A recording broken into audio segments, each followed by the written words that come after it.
Isang malang Miyerkules po muli sa ating lahat. Ako si Benison Estareja.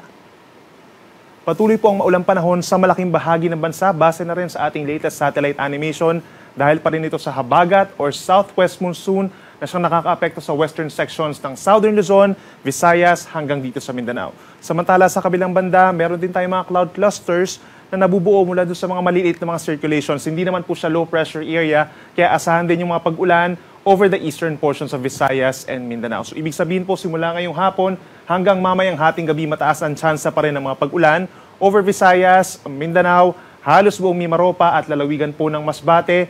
Dulot yan ng southwest monsoon kaya mag-ingat pa rin sa mga posibleng pagbaha at pagguho ng lupa at laging magantabay sa ating mga thunderstorm advisories and even heavy rainfall warnings. Dito naman sa natitirang bahagi ng Luzon sa mga susunod na oras, mataas pa rin po ang tsansa ng mga localized thunderstorms kung dito sa may eastern side at may epekto rin po ng southwest monsoon dito po sa bahagi ng Calabarzon, Metro Manila, Zambales, and Bataan. So pinakamatataas doon ng tsansa ng mga pag-ulan, mag-ingat din po sa mga posibleng pagbaha at pagantabay din sa ating mga thunderstorm advisories. Samantala, base naman sa ating latest satellite animation, bagamat meron tayong nakikita mga circulations, wala tayong namamata na posibleng maging bagyo hanggang matapos ang weekend. By tomorrow, June 20, araw ng Thursday, asahan pa rin po ang maulang panahon sa katimugang bahagi po ng Luzon. Kabilang pa rin dyan ang mga probinsya ng Occidental Mindoro, Romblon, dito rin po sa Masbate and Sorsogon, epekto ng southwest monsoon or hanging habagat. Asahan yung kalat-kalat na ulan ng mga thunderstorms na posibleng magdulot ng mga flash floods at landslides. Dito naman po sa natitirang bahagi ng Luzon, kabilang ang Metro Manila, halos katulad pa rin po ng weather conditions as today. Partly cloudy sky sa umaga hanggang sa tanghali, so madalas nagpapakita naman ng araw. Medyo mainit pagsapit ng tanghali na sa may Central Luzon, Ilocos Region, and Cagayan Valley. And then pagsapit ng hapon hanggang sa gabi, simula po 2 p.m., madalas na ang kaulapan at madalas din ang mga pag-uulan at pagkidlat pagkulog, lalo na sa western section ng Luzon. Sa Metro Manila, air temperature by tomorrow is from 25 to 33 degrees, habang malamig pa rin sa may Baguio City and Cordillera Region mula 18 to 26 degrees Celsius.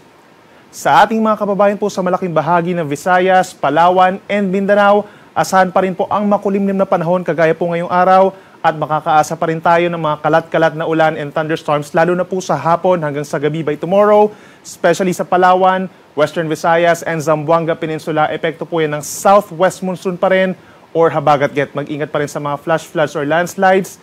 Kung lalabas ng bahay, ay magdala po ng payong or pananggalang sa ulan at magantabay sa ating mga advisories or even heavy rainfall warnings.